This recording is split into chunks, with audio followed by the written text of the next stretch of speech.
आता तुम्ही म्हणाल, ही पावसामध्ये भिजत भिजत कुठून आली हात वाकडे तिकडे करीत. तर सुरुवात अशी झाली, मी सकाळचं घरचं काम उरकून घास कापायला गेले. घास कापून आल्यावरती मी जेवण केलं. तर जेवणामध्ये होती गवारीचं कालवण आणि थोडे आंबे. तर जेवण झाल्यावरती मी कामाला सुरुवात केली. हे बघू शकता.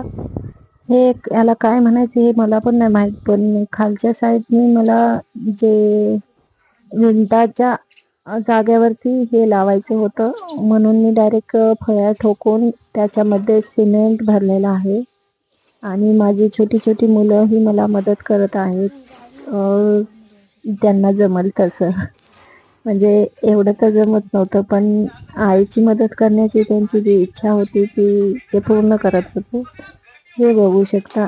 थोडासा ब्रेक घेतला आम्ही पाणी वगैरे पिण्यासाठी आणि हे बघू शकता, पहिले जे लावलं होतं ना त्याच्या मी फळ्या काढून घेतल्या. कसं झालंय मला कमेंटमध्ये जरूर सांगा.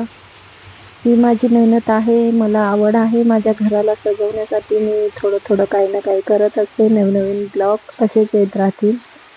तुम्हाला जर असे माझे नवनवीन ब्लॉग मी माझ्या घरी काय काय करत आहे बघायचे असतील तर प्लीज माझ्या चॅनलला सबस्क्राईब करून ठेवा. हे बघू शकता, इथपर्यंत माझे काम तयार झालेलं आहे आणि हे काम तुम्हाला सांगते, मी सकाळी 11 वाजल्यापासून सुरुवात केली होती. मध्ये थोडासा पाणी पिण्यासाठी ब्रेक घेतलेला आणि हे बघू शकता, हे थोडंसं राहिलं, पण माझ्या फळ्या पुरल्या नाहीत म्हणून जिथपर्यंत झालं तिथपर्यंत मी ते करण्याचा प्रयत्न केला. आता यात मी सिमेंट आणि पच भरून ठेवलेली आहे.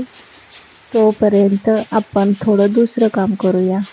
पण काय सांगू आई शपथ, एवढी कंबर दुखत होती माझी, एवढी दुखत होती की बस असं झालं होतं सगळं सोडून इथंच बसून जावं.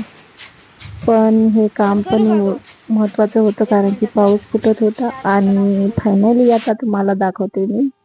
फायनली माझं काम पूर्ण झालं आहे. संध्याकाळची वेळ आहे आणि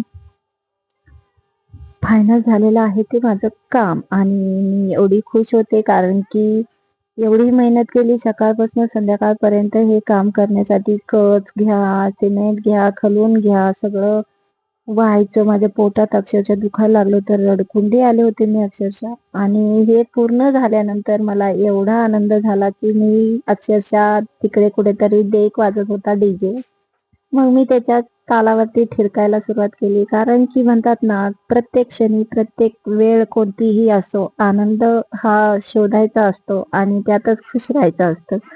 मग माझं काम पण पूर्ण झालं होतं म्हणून मी मस्तपैकी थोडंसं एन्जॉय केलं आणि माझ्या पोरांनी मला थंड आणून दिला. मग मी त्यांच्याबरोबर प्यायला बसले, चेअर्स केलं त्यांना पण आणि मग हे मी काम पूर्ण केलं. तुम्हाला माझे ब्लॉग कसे वाटतात प्लीज कमेंटमध्ये सांगा आणि असेच नवनवीन व्हिडिओ माझ्या घरी काय चालतं बघण्यासाठी सबस्क्राईब करा प्लीज. बाय.